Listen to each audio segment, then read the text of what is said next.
y la sumatoria de todo lo que le compone al aire, ¿qué es? ¿Qué compone el aire? Oxígeno, nitrógeno, dióxido de carbono, gases. Nitrógeno, dióxido de carbono, oxígeno y otros gases. Entonces, estas moléculas se crecen en el espacio y pues, se escapan, no van todas, no siguen el mismo trayecto. Como se van chocando, entonces algunas se van a escapar. Como el dióxido de carbono es altamente diluible, entonces se va a difundir de forma líquida, puede decir, y va a pasar desde la sangre hacia los alveolos.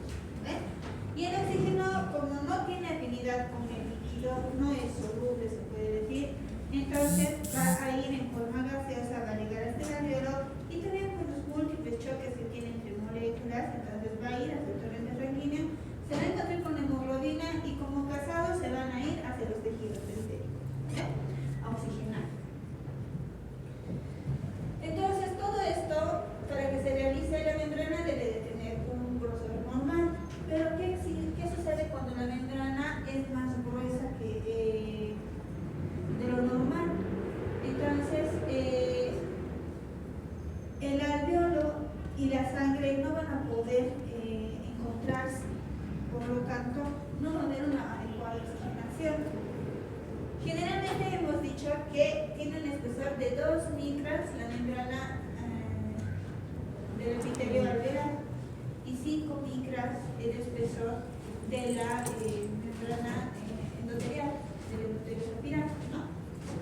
Entonces, si esto van a aumentar de grosor, no va a haber una buena difusión y ahí su compañera se quedó justamente con esa duda. Entonces, vamos a tener algunas cosas que tenemos que hablar. La difusión se realiza de dos formas, diluida y gaseosa, esto en el caso, ¿no?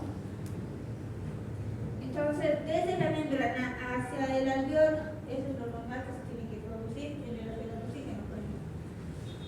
Hemos dicho, las capas de la membrana miden 0.2 micras a 0.6 micras y tienen una extensión de 70 metros cuadrados. El intersticio en sí es el más grande de la piel. Para que se produzca esta difusión tenemos que tener en cuenta el surfactante, que es lo que produce la sustancia tensioactiva que va a producir nuestro alveolo. ¿Para qué? Para evitar que ese alveolo se colapse y no se vuelva a abrir. Entonces, esta sustancia tensioactiva, el surfactante, va a producir un equilibrio entre la fase aérea y la fase líquida. ¿Ya? Entonces, no se va a colapsar. Después tenemos que ver el epitelio alveolar y tenemos que tomar en cuenta el entendido de nuestras células epiteliales. Después la membrana basal epitelial, el grosor de esta membrana. Después el espacio intersticial que va a existir entre el alveolo y la membrana capilar.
de ellos es el grosor de la membrana.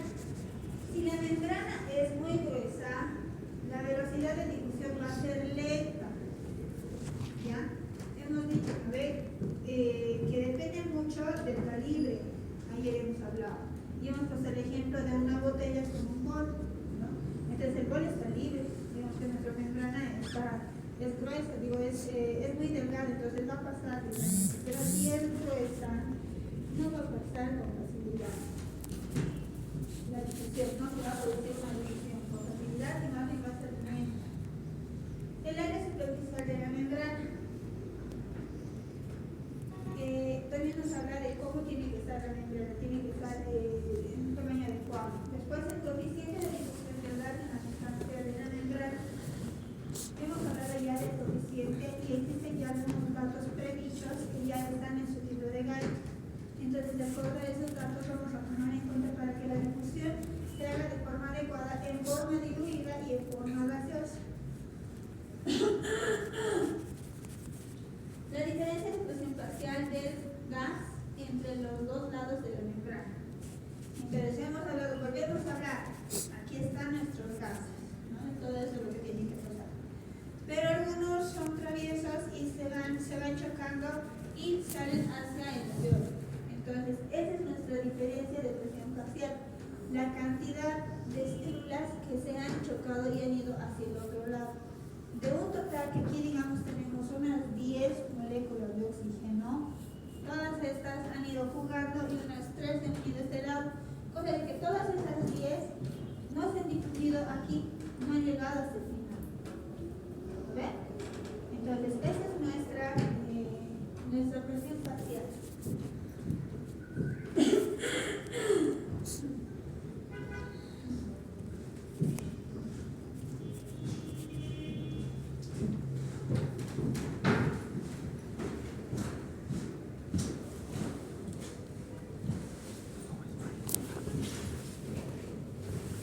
Entonces, dependiendo del grosor, tenemos que decir que el grosor aumenta en situaciones como, por ejemplo, en el caso del edema y en el respiratorio. Entonces, ¿qué se produce aquí? Hay un exudado, se puede decir que hay acumulación de líquido en el alveolo. Entonces, se va a acumular líquido en el alveolo. ¿Y qué va a producir? Que esa velocidad de difusión sea lenta. No va a haber una adecuada difusión de gases, porque ese alveolo que debería de estar libre está ocupado. Entonces, hay lugares donde ya no va a haber esta circulación normal.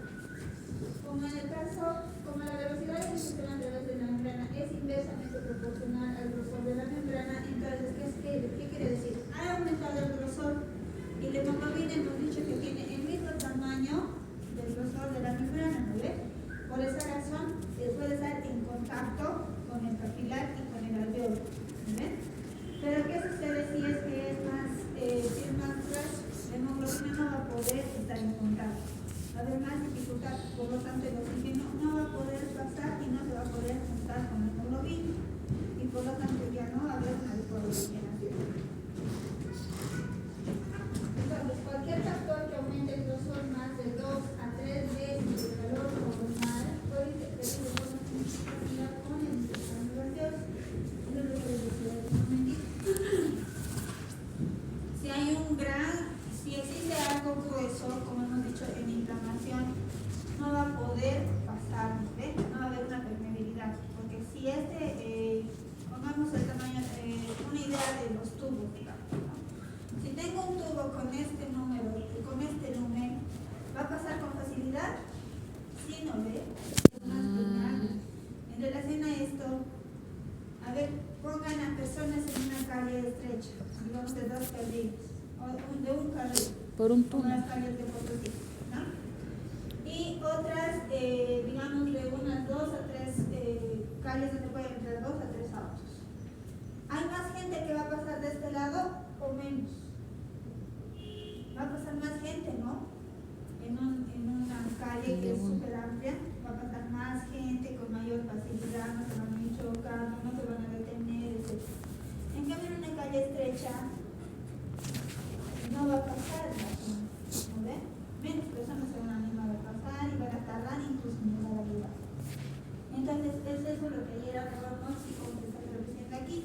Se aumenta más de 2 a 3 veces el valor normal, entonces no va a haber una buena difusión. Esto es en el caso, por ejemplo, de enfisema. Hay situaciones que van a producir Anote de los números. que no exista esa adecuada difusión de oxígeno, como por ejemplo cuando existe una resección del pulmón, entonces estamos limitando a la mitad la capacidad de difusión, porque no existe una superficie más donde haya más alveolos. En el caso de la enfisema, por ejemplo, existe el colapso de los alveolos y estos van a disminuir unas 5 veces la capacidad de difusión, porque esa zona donde deberían estar los alveolos ventilando, se deberían de abrir y cerrar, ya no existe. Hay un hueco grande donde no existe esta ventilación, no hay el alveolo, porque para que se produzca la difusión, ¿qué tenemos que tener? Nuestra membrana capilar, ¿ven? Y nuestra membrana capilar está formada por alveolos y capilares. ¿No ven? Si no funcionan los alveolos, ¿dónde van a ir los capilares? ¿A dónde van a botar su dióxido de carbono? No hay. ¿No ven? Porque es una zona que está con hueco. Ya no existen los alveolos. ¿Han entendido? Usted acaba de explicar que mientras menos grueso, o sea, menor diámetro, más lento, o la velocidad disminuye. ¿Hay casos donde la velocidad sea nula? Sí. ¿Cómo cuándo, doctor? En el enfisema, por ejemplo, con la resección, como te estaba diciendo, no existe un lugar donde haya. En el caso de la fibrosis, por ejemplo. En el caso de la fibrosis, este lugar donde debería de haber permeabilidad está ocupado por otro material. En el caso de las intersticiopatía, por ejemplo. Las EPID son un grupo de enfermedades pulmonares intersticiales. ¿Qué quiere decir esto? Que van a afectar el intestino. Y en el intersticio es donde se produce el intercambio de gases. Entonces, si este intersticio está ocupado por matriz, colágeno, como en el caso de las intersticiopatías de causa autoinmune, o por otro material como la silice, por ejemplo, en el caso de las silicosis pulmonares, que son el PIB, de acuerdo a características laborales, entonces esta zona ya no va a ser permeable, más bien va a aumentar su grosor y por lo tanto la permeabilidad no va a ser normal. ¿Ya? Entonces, en este caso sí, no existe la permeabilidad, no existe la difusión, no existe nada. Porque ya se ha vuelto como cartón prácticamente, se puede decir, este lugar, y ya no se va a volver a abrir. Lamentablemente, el pulmón no se va a regenerar, no se va a regenerar.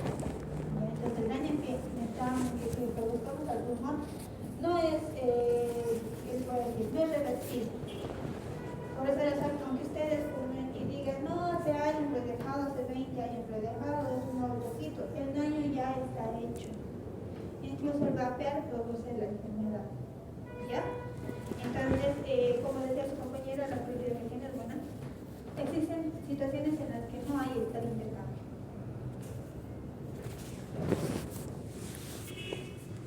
El último factor que interviene en esto de la difusión es el área tisular. Entonces, los capilares pulmonares forman una red densa que cubre a los alveolos y estos forman un área enorme que se contacta con los alveolos. Hemos dicho que por cada alveolo necesitamos unas 4 células endoteliales. ¿Ven? Entonces, nuestra área tisular es enorme. Hemos dicho cuánto mide. Aproximadamente 70 metros cuadrados. ¿Ven? La capa de la membrana alveolar tiene el mismo diámetro o el mismo tamaño que nuestra membrana endotelio del endotelio capilar. ¿Listo? Son del mismo tamaño. Y esto va a facilitar la exposición del glóbulo rojo y va a ayudar a la presión hidrostática, que la presión hidrostática se haga, y eso es conveniente para mejorar la difusión. No sé si han llevado en la fisiología respiratoria sobre las presiones hidrostáticas y oncóticas. Han debido de llevar, y si no van a llegar, tal vez incluso en fisiopatología, la van a volver a ver. Y van a ver por qué es importante. ¿A qué se refiere la presión hidrostática?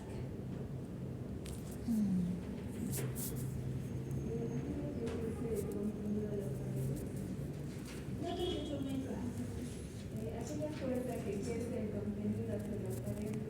Sí, Ya, pero se habla sobre todo de la presión líquida, ¿ya? Y la oncótica es el soluto, ¿no? Entonces van a ver que si hay una alteración de estas dos presiones, va a provocar un aumento del líquido. Si es que la presión hidrostática está aumentada, va a provocar que exista mayor cantidad de líquido. ¿Y qué hemos dicho que produce líquido en el alveolo? Ocupa el lugar. Dificultad en la difusión, ¿ves? Va a dificultar la capacidad de difusión del gas. En el caso del edema es este ejemplo. ¿Listo? Entonces, aquí estamos viendo de que es importante que la presión hidrostática esté baja. Nos ayuda a eso para que exista una mejor facilidad de exposición del glóbulo rojo hacia el alveolo. Nuestro glóbulo rojo tiene hemoglobina, ¿no ves? Y está ahí esperando a que venga algún oxígeno. Y le agarra el oxígeno y vámonos. Entonces es esto lo que nos ayuda, que la red tisular esté libre. El área superficial de la membrana puede reducirse en varias situaciones. Entonces, estamos viendo de que el área tisular es importante. Si es que esta se reduce, o sea, si quitamos cierta parte de toda la superficie, tenemos 70 metros cuadrados. Si reducimos a la mitad con una resección pulmonar, entonces ya no hay los 70 metros cuadrados que nos ayudan a la oxigenación, se han reducido a la mitad. Entonces, ¿cuánto? Solamente 45. Y recuerden que no todos los alveolos funcionan en el intercambio de gas. Entonces tenemos casi como que la mitad, unos 30. De lo que tal vez tendríamos que tener unos 70 que nos estén funcionando, no tenemos, ¿no ven? Entonces aquí es donde se ve la importancia. Ahora en el caso del enfisema, se reduce 5 veces, hemos dicho, la capacidad de difusión, ¿no ven? Porque esa zona donde debería de haber el intercambio de gases, porque el alveolo debería de estar funcionando, no, ya no funciona esa zona. Entonces todos los que están alrededor de esos alveolos que están colapsados ya no sirven porque no hay intercambio de gases. Ese capilar, ¿qué va a captar? No va a captar nada. Tampoco va a botar nada. Por el área superficial disminuye hasta un tercio o un cuarto del total, existe el deterioro del intercambio de gases por la membrana. Por esta razón, las personas con enfisema pulmonar, por ejemplo, empiezan a tener esta respiración como que les falta aire. Van a ver que es muy diferente. En el enfisema hemos dicho que corresponde al grupo de enfermedades obstructivas crónicas, ¿no ven? Entonces, dentro de estas también está la bronquitis crónica. Pero vamos a ver que estos pacientes no son iguales. En neumología, ustedes van a ver que el paciente enfisematoso también se le llama soplador rosado. Entonces, la persona es alta, es delgada y está rosada, pero todo el tiempo está soplada. ¿Ya? En cambio, el bronquítico crónico, el obstruido, este paciente es gordo y azulado, o sea, cianótico. Entonces a este se le dice agotado azul. Tiene el tórax entomiense. ¿Por qué? Porque no está botando todo el aire que pesado. Ahora, en el caso del enfisema, no quiere decir que porque yo fumo todo el tiempo cigarrillos voy a tener la enfermedad y mis alveolos se van a morir. Depende mucho de un factor genético. Y este factor genético es la deficiencia de alfa-1 antitripsina. Entonces, por ejemplo, yo tengo un tío que toda la vida ha fumado, sigue vivo y sigue fumando, ya tiene más de 70 y pico, debe estar ya camino a los 80 años. Y toda su vida ha fumado cigarrillos. Pero no está muerto, ha adquirido cáncer de pulmón, tal vez tiene enfisema, pero no tiene, no ha muerto. Entonces, esto es porque seguramente sí tiene su alfa-1 antitripsina. En el caso de los que tengan un déficit de alfa-1 antitripsina, la enfermedad es más grave y tiene más predisposición a adquirir el cáncer de pulmón. ¿Ya? Ahora, esta alfa-1 antitripsina se puede reemplazar. En España, por ejemplo, hay un medicamento que es la alfa-1 antitripsina y se da en pulsos constantes, pero obviamente el paciente tiene que tener ciertas características. ser mayor de edad, comprobar si hay medicina general con antitripsina mediante un laboratorio, la cuantificación de esto. Por ejemplo, también que este paciente esté internado, que se haya hecho una espirometría y se haya evidenciado que el F1 está muy bajo, entonces que también tenga síntomas, o sea, todo lo relacionado con que tenga un enfisema pulmonar. Comprobación neta. Si no tiene, no recoge todas estas características o estas, ¿qué nos puede decir? Todos estos requisitos, entonces no se le administra la antitripsina. ¿Está? Esa es como una acotación que se puede hacer. No tiene mucho que ver con lo que nos estamos llevando, pero es una ciencia, ¿ya?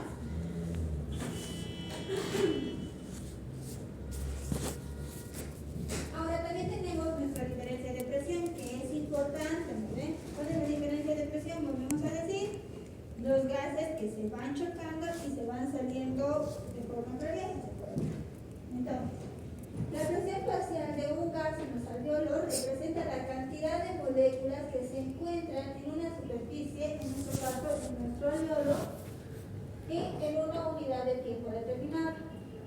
Entonces, son todas estas moléculas que tienen que pasar en un minuto, pero que todas estas no han pasado no han pasado del total de todas estas moléculas en un minuto, sino que otras se han ido a otro lado.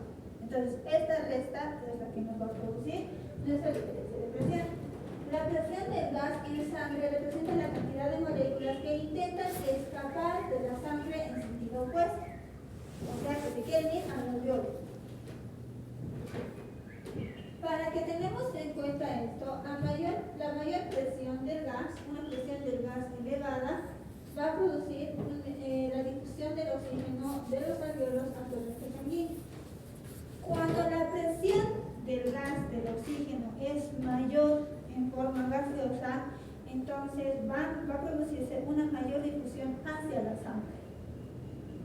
¿Ve? Hemos dicho que el dióxido de carbono es mucho más afín o más físicamente y químicamente atractivo para ser diluido. ¿Ve? Entonces, ¿qué quiere decir? Que va a haber mayor cantidad de dióxido de carbono en la sangre que en el alveolo. Por lo tanto, si está en la fase diluida, nuestra mayor presión ¿en dónde está? ¿En el alveolo, o sea, en la forma gaseosa o en la forma diluida del dióxido de carbono? En la forma diluida, ¿no ve? Tiene mayor afinidad por el agua. Entonces, la mayor presión del dióxido de carbono está en la forma diluida. ¿Y qué tenemos? ¿El alveolo tiene líquido? No ve, solamente tiene gas. ¿Qué cosa tiene líquido? Nuestra sangre. Entonces, nuestra sangre va por los endotelios capilares. ¿Ve? Por los capilares, ¿no hay o no? Bien, ¿ve? Entonces, nuestra mayor presión está en la forma líquida, en la forma de sangre. Entonces va a querer migrar hacia el alveolo. Y en lo mismo ocurre con el oxígeno. Está en mayor cantidad en la forma de aire, en la forma de gas. O sea que está llegando justo en el alveolo. Y en el alveolo a mayor cantidad de oxígeno. Esta presión por lo tanto es mayor, que hace que uno de estos se vaya hacia el torrente sanguíneo. Eso es lo que produce nuestra diferencia de presión.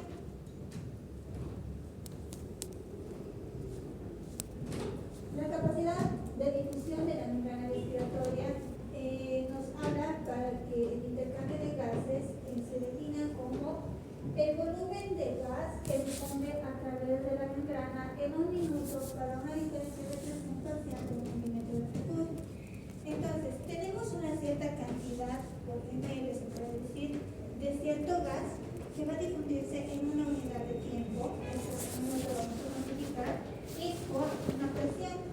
Entonces, aquí tenemos que la capacidad de difusión del oxígeno en condiciones normales, en el caso del reposo, es de aproximadamente 21 mililitros por minuto por milímetro de mercurio.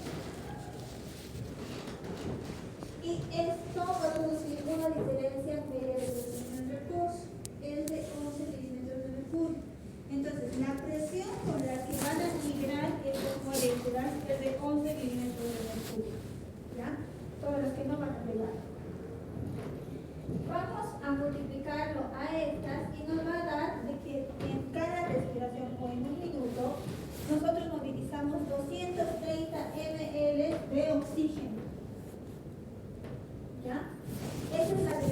por minuto. El organismo va a utilizar el oxígeno. ¿Cómo vamos a necesitar este oxígeno? ¿Cómo lo vamos a utilizar? Vamos a hacer que se vaya al torrente sanguíneo o que se quede en el alveolo, porque hemos dicho que no tocar se elimina, ¿no? Capacidad de difusión. La difusión de oxígeno en el ejercicio y en las situaciones provoca situaciones en que va a incrementar el flujo de sangre y también va a incrementarse la ventilación. Por lo tanto, en los varones, la capacidad de difusión va a incrementar hasta 65 mililitros por minuto por metro de mercurio. Se están dando cuenta que es como unas 3 veces más que en reposo. ¿Ven? ¿Cuánto nos checa en reposo? 21 ml por minuto por metro de mercurio. Cuando hacemos ejercicio, aumentamos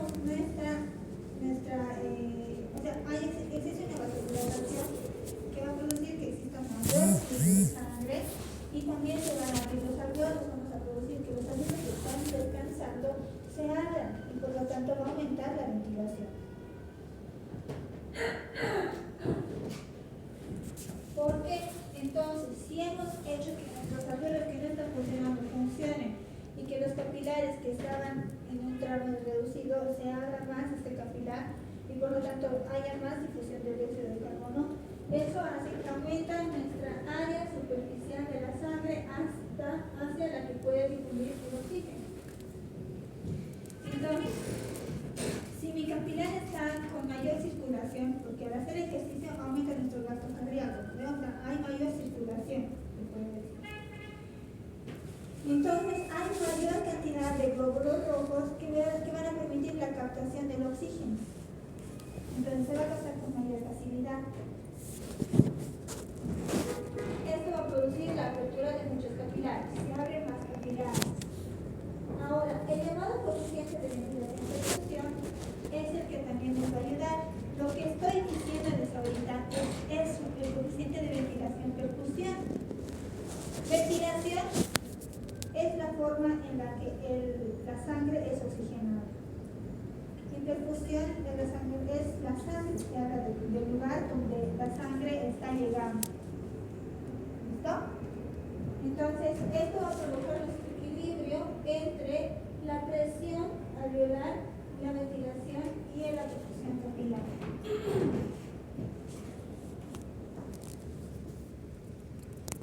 En este caso podríamos decir de que si se abren más capilares, por lo tanto también se tienen que abrir más alveolos. ¿Ven? Para que se puedan estar a la par. La capacidad de difusión del oxígeno nos habla de que es la misma a nivel de los alveolos que en la sangre, siendo la diferencia media de menos 1 milímetro de mercurio.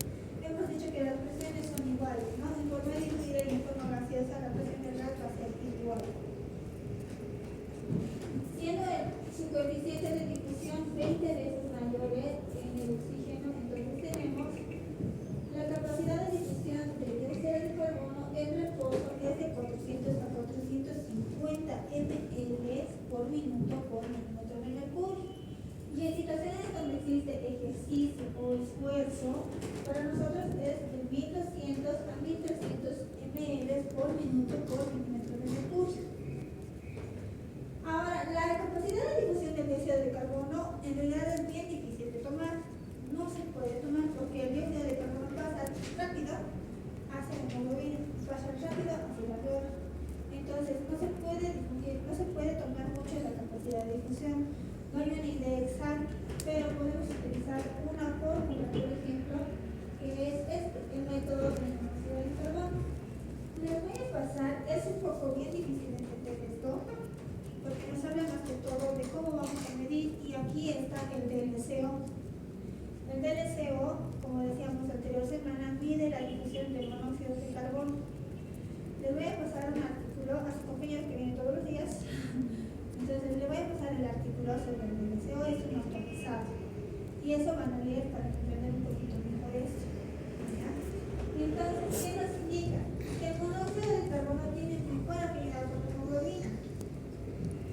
Por ejemplo, cuando existe un incendio, ¿por qué fallecen las personas? ¿Qué inhalan? No por las quemaduras. No, el humo, ¿Qué tiene el humo? monóxido de carbono. Monóxido de carbono. Entonces es una sustancia muy tóxica, es un gas muy tóxico. Y lamentablemente es muy afín a la hemoglobina. Entonces, ¿qué sucede? El monóxido de carbono una vez ingresa, desplaza al oxígeno. Entonces hay mayores moléculas o mayores células de hemoglobina que están captando el monóxido que el oxígeno. Prefieren agarrar al monóxido que al oxígeno. Y por lo tanto esa sangre ya no es oxigenada y por eso el paciente fallece, porque está llevando un gas tóxico a todos sus tejidos.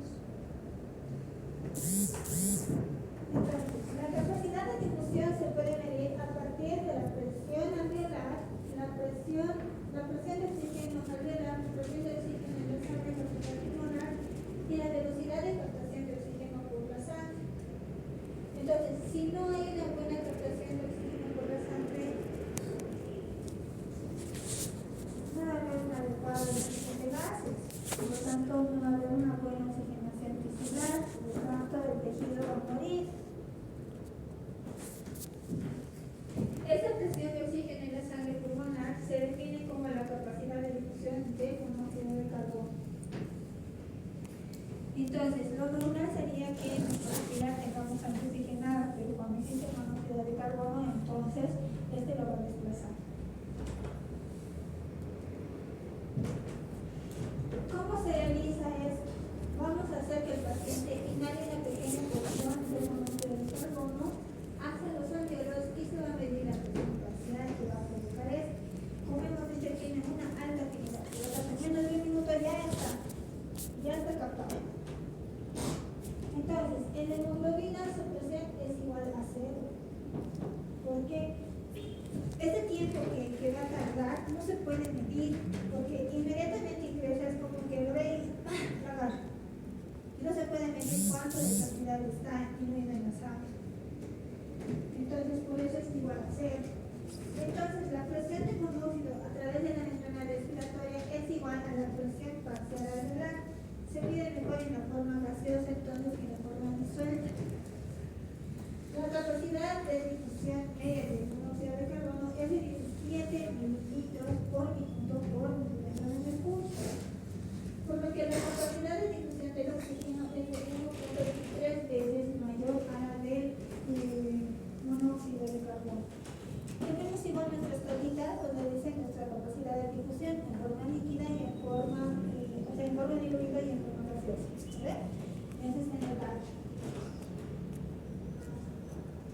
Este es un pedacito del artículo que se los he sacado, un poquitito para que entendamos la fórmula que se utiliza en el DLCO. El DLCO es una prueba de función pulmonar, es complementaria. ¿Ya?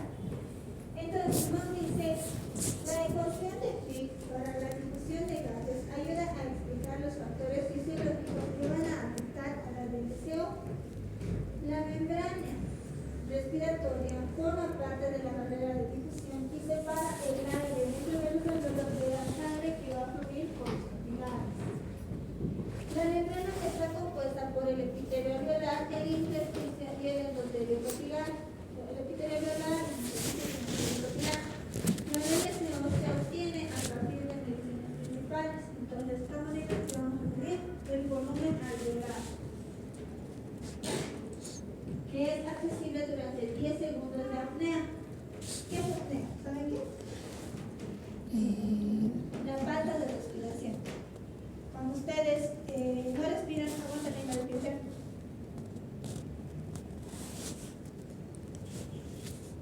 Cuando usted no. Eso es apnea. ¿Ya?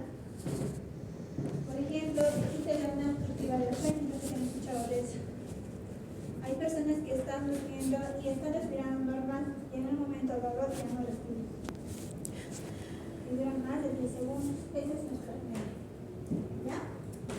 Y la tasa de captación de dióxido de carbono por permeabilidad sanguínea. Entonces, nuestra ecuación de Fick es nuestro volumen del gas, que es igual, esto es el tiempo, A es el coeficiente de difusión del gas. Tenemos nuestros coeficientes, ya unos valores predichos que están en el slide.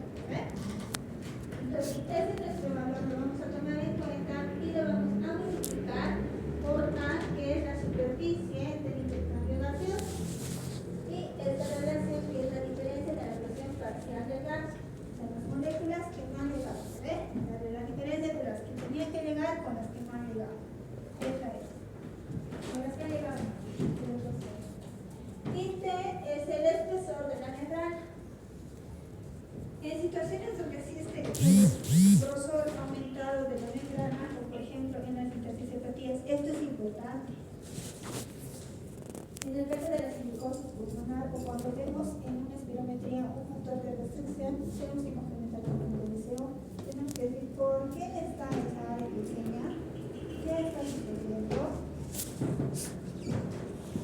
La ecuación de Pick demuestra que los factores que influyen en el movimiento de las moléculas del gas a través de la membrana capilar incluyen la superficie y el espesor de la membrana, así como la presión impulsora o gradiente de presión a través de ella. Entonces, volvemos al ejemplo. Si es que tenemos una membrana gruesa, la presión no va a ser normal, va a ser reducida. Por lo tanto, no va a haber una difusión adecuada.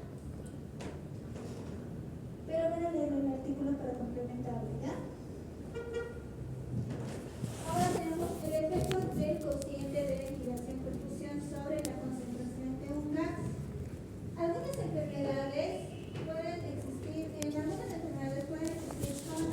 ventiladas, pero que tienen una escasa llegada de flujo sanguíneo. O sea, no está igual, no está equilibrada la ventilación y la perfusión, se puede decir. Hay muchos alvéolos, pero hay poca llegada de sangre.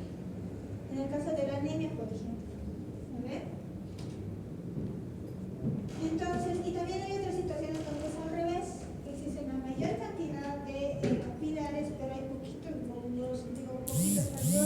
Por lo tanto, ¿va a haber paridad? No va a haber, no ve. Hay lugares donde no va a haber el intercambio gaseoso porque no hay sangre alveolar, porque no le llega la sangre adecuada. Entonces, el intercambio gaseoso está en desequilibrio, y ese desequilibrio se llama cociente de ventilación-perfusión.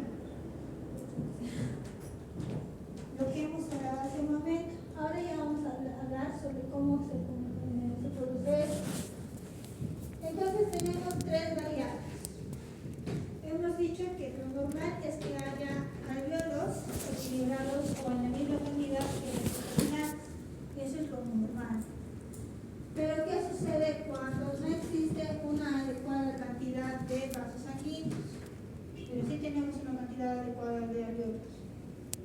En esta situación, nuestro cociente de ventilación-perfusión se va a llamar infinito. Y en el caso contrario, cuando existe una buena ventilación, existe una cantidad de alvéolos, pero existen poquitos vasos, entonces para nosotros nuestra ventilación-perfusión va a ser igual a 0. ¿Ya? ¿Cuáles son las consecuencias respiratorias que va a tener esto? El que no haya una cantidad adecuada de vasos y tampoco que haya una cantidad adecuada de alvéolos. En el caso de que sea igual a 0, ¿qué era igual a 0? ¿Cómo hemos dicho que era? Sí, 0. ¿Cómo era? Sí, ¿Cómo era igual a 0?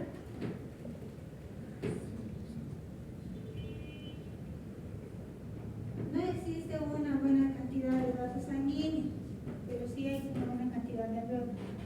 ¿Ya? Por lo tanto, no llega la sangre de forma adecuada para el intercambio de gases. Digo, en el suelo es al revés. Perdón, se estoy confundiendo. Ya. Si es 0, en la ventilación, pero con perfusión del alvéolo. Entonces, hay una buena cantidad de vasos sanguíneos, pero no hay alvéolos. Cantidad de alvéolos. ¿Ya? Eso es. Igual a 0. Entonces, ¿qué nos indica cuando es igual a 0? Existe un equilibrio entre el gas de la sangre con la del alvéolo, por lo que estas presiones son el oxígeno, va a ser de 40 milímetros de mercurio, y el dióxido de carbono va a ser de 45 milímetros de mercurio. Están en equilibrio. ¿Ya? Están en equilibrio. Existe la misma cantidad de dióxido de carbono que la del oxígeno, en otras palabras. En el caso de que sea infinito, entonces se va a alterar el transporte, por lo que la fracción del oxígeno va a ser igual a la de inspirar. ¿Cuánto era? 103. ¿Lo ve? Hemos hecho nuestra ecuación. 103 milímetros de mercurio, 149 milímetros de mercurio. Ayer hemos hecho esta ecuación, ¿se acuerdan? Entonces es la misma. No está habiendo un consumo del oxígeno. El oxígeno no está llegando al torrente sanguíneo. El torrente sanguíneo ya está en las células.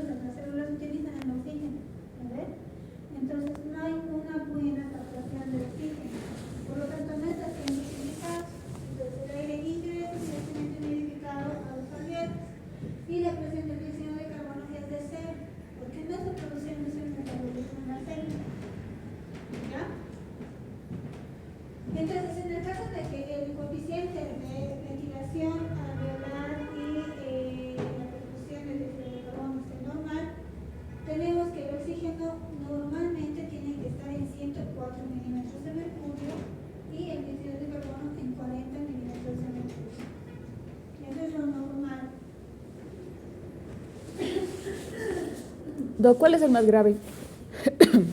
¿Cuál es la consecuencia respiratoria más grave? De esas tres, ¿cuál es lo más complicado? ¿O no hay? Son iguales, ¿ya? O sea, que no existe de por sí una ventilación. ¿Qué quiere decir? Que esta persona va a necesitar intubación.